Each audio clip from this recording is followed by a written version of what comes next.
If you're a big swim team and you like to order a lot of gear, maybe you ought to check out Swim Outlet Team Division for these reasons. Swim teams receive a 10% discount on bulk orders. Swim teams or organizations get an 8% commission on referred sales. You'll also like their customization services, which is affordable and available at all times during the year for all team gear. With over 50,000 items in stock, you can get most anything you want. Swim Outlet Team Division. You need to try it out. You'll be glad you did.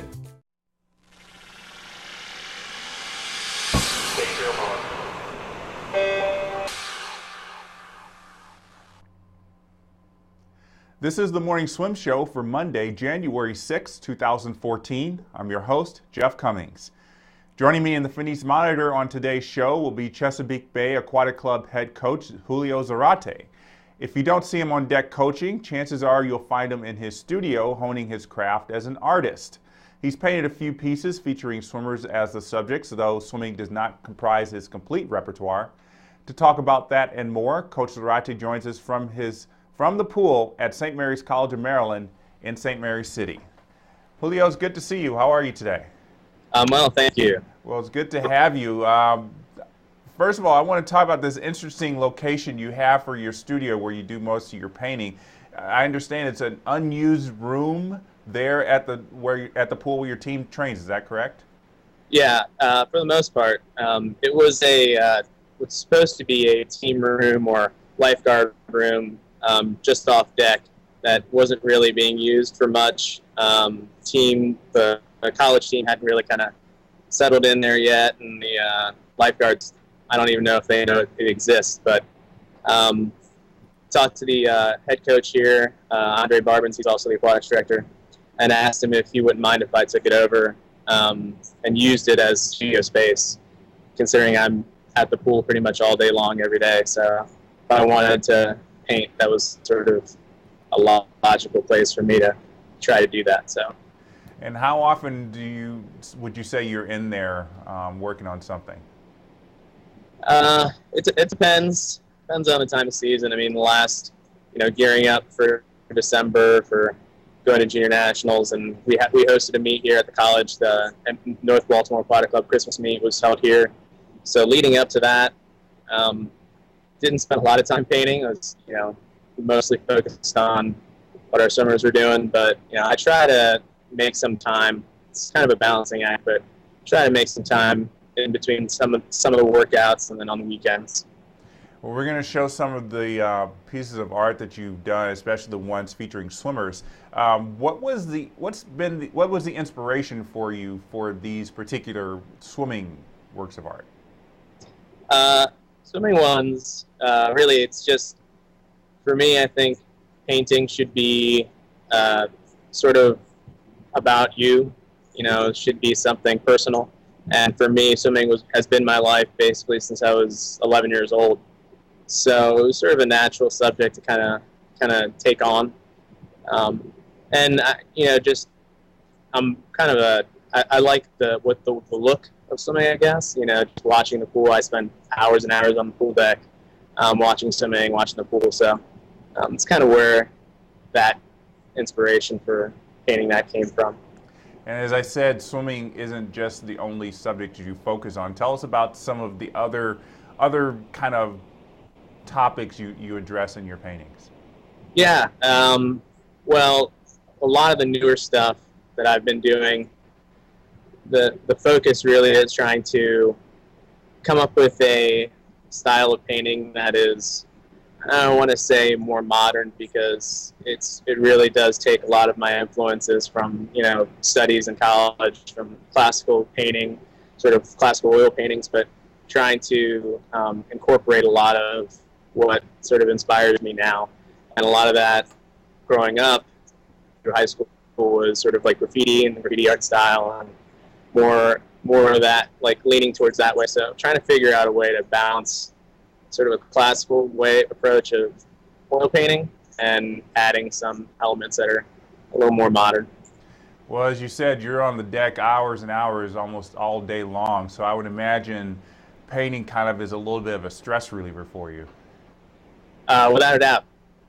And that's actually sort of been the outlet the last couple of years with the coaching. It's been what's really kind of helped balance a lot of that stress out, and is I think sort of taken off the last couple of years because I've sort of decided, I've always had this passion to paint and wanted to do it as well as coaching. Coaching has always been my number one.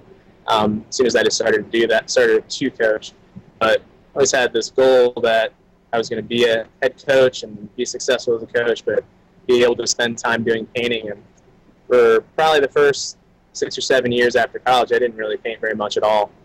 And then it's been recently where I've decided, well, instead of just saying I want this goal, I'm going to have it out there, I'm going to actually do it, and do some things and put some things in motion to make it happen.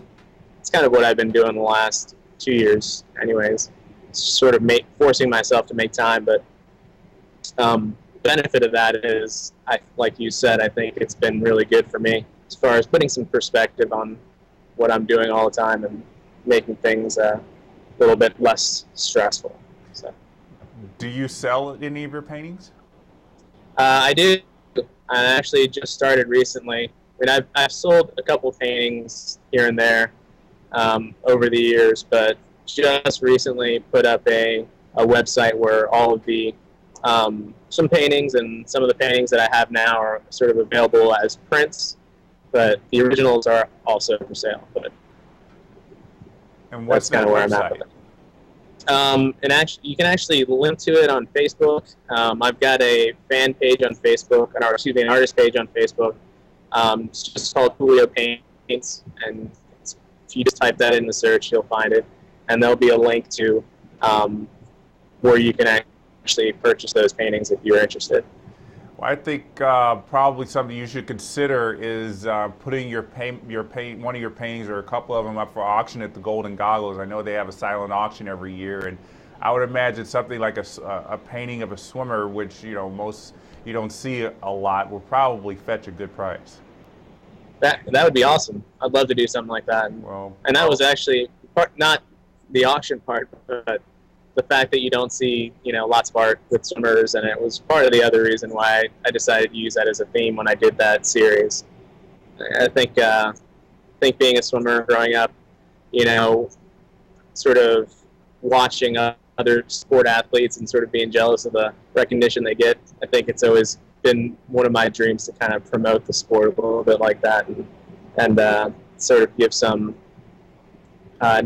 much due recognition to the sport. So yeah, unfortunately, you don't see swimming very much in any of the arts at all.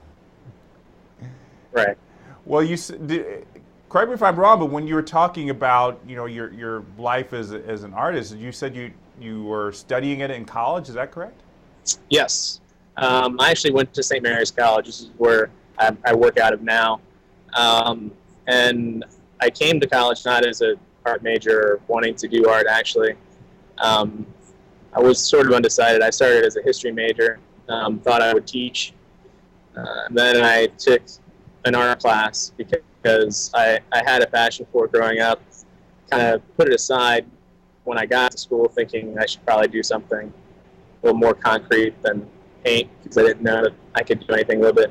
But I took one class and I enjoyed it, and took another and eventually became what I did in college. Became an art major, changed my major after sophomore year. So. And you said you've always had a passion for coaching. When did that passion start? Actually, probably my senior year of high school. By chance, got my first coaching job. I was actually asked by a friend of mine who I swam with to help out at on a summer league team. I grew up in Montgomery County, Maryland. Summer league there is pretty humongous, and I didn't really want to do it at first, but I just kind of did it to help out, and then after that, I kind of fell in love with it. So. Oh, good. And the rest is history. Now you're head coach at at Chesapeake Bay Aquatic Club, and now you're at you're also assistant coach at your alma mater at St. Mary's College of Maryland. Is that right? Yes, that's correct. Okay. Well, let's go a little further back in your swimming background. You grew up in Maryland. You trained at Curlburg Swim Club, which is now Nation's Capital Swim Club. I'm giving you permission to name drop a couple of those names of swimmers you used to train with that ended up becoming famous. Yeah. So for people that don't know, Pearl our nation's capital now, is a pretty humongous team. When I was swimming, it was large. It's not as big as it is now. We were I think we were the only Maryland site at the time. But on Saturdays, we would train together as a full team. And, I'd be, as a young swimmer, walking in the doors, and, it'd be Tom Dolan would be there, and, would see people like Ed Moses and Marcus Rogan and a bunch of, now super famous. I mean, Tom Dolan was famous then, but super famous swimmers, and it was a neat environment. And there are tons and tons of other swimmers that I swam with that don't necessarily have the name recognition of those guys that were great. So I was pretty lucky to be sort of in the mix of that, be able to train with those guys and swim with those guys. It was definitely a very great experience for me as a swimmer, but I think it's paid off a lot as a coach. Trying to, with my club, kind of recapture some of that stuff, considering my club is in a completely different spot than what Pearl and Nation's Capital are. Well, like every swim team, you got to start small and work your way up. Right, exactly. So, speaking of your swim team there at Chesapeake Bay, are there any kids we should keep our eye on in the next year or so? Yes. Well, I think there are quite a few. I think we're finally starting to get some things together. It's been a long road. I mean, when I first started as head coach, we weren't even really a full year-round swim team. I mean, the kids took off in the summertime, and they were big breaks in the winter for high school and things like that. So it was really kind of hard to turn it into what I would consider a full year-round team. So it's not just convincing the swimmers, but educating parents and getting everybody sort of on board with this idea of being an elite program when we had sort of nothing in the area that was anything like that. Maryland is a really fast swimming state, but we're sort of isolated really far south and way away from Baltimore and DC area where all the fast swimmers are. So it's kind of foreign. So to come with these ideas of how it's supposed to be done was a little hard, but I think we've got a handful of 11-year-olds, 12-year-olds that are really good. A couple kids in my group. I think we'll have some big years. Girl named Emma Scott. She's a junior now. She's going to be a senior coming up. I think is going to have a really big year. It's just like another boy. He's a junior named Chris Call. I think is going to have a really big year. I'm going to get in trouble now, not for naming everybody in my group, but they're all really strong. I'm sure they are. Yeah, we had actually our very first ever winter national qualifier this year with a girl named Kylie Bell. She's qualified in 100 fly, 100 back. So some big steps for us. Considering when I first joined the club, we had 2 swimmers on the team that had 8 AA times. So we've come a long way in a little while, so hopefully we can keep on that track. I'm sure you will. Speaking of teams that you coach, St. Mary's College of Maryland, are the men and women going to win conference this year? They've been second so many times. I hope so. It's one of those things that's been a tough uphill battle. I mean, we've had some years where we've been pretty close.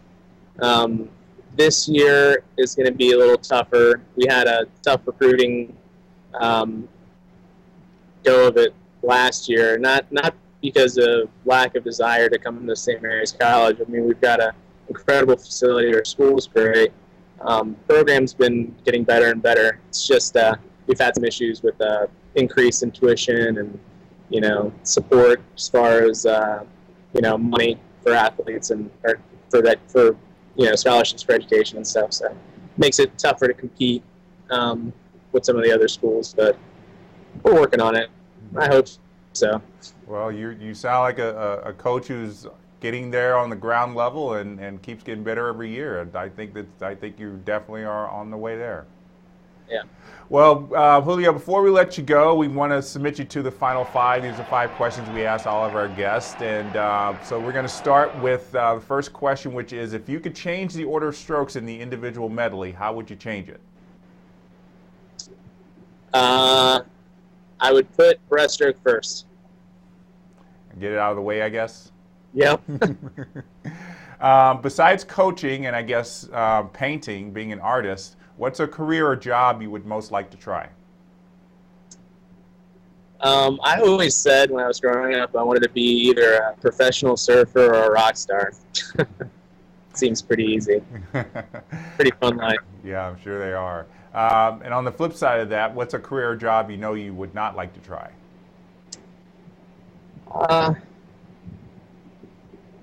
It's a good question.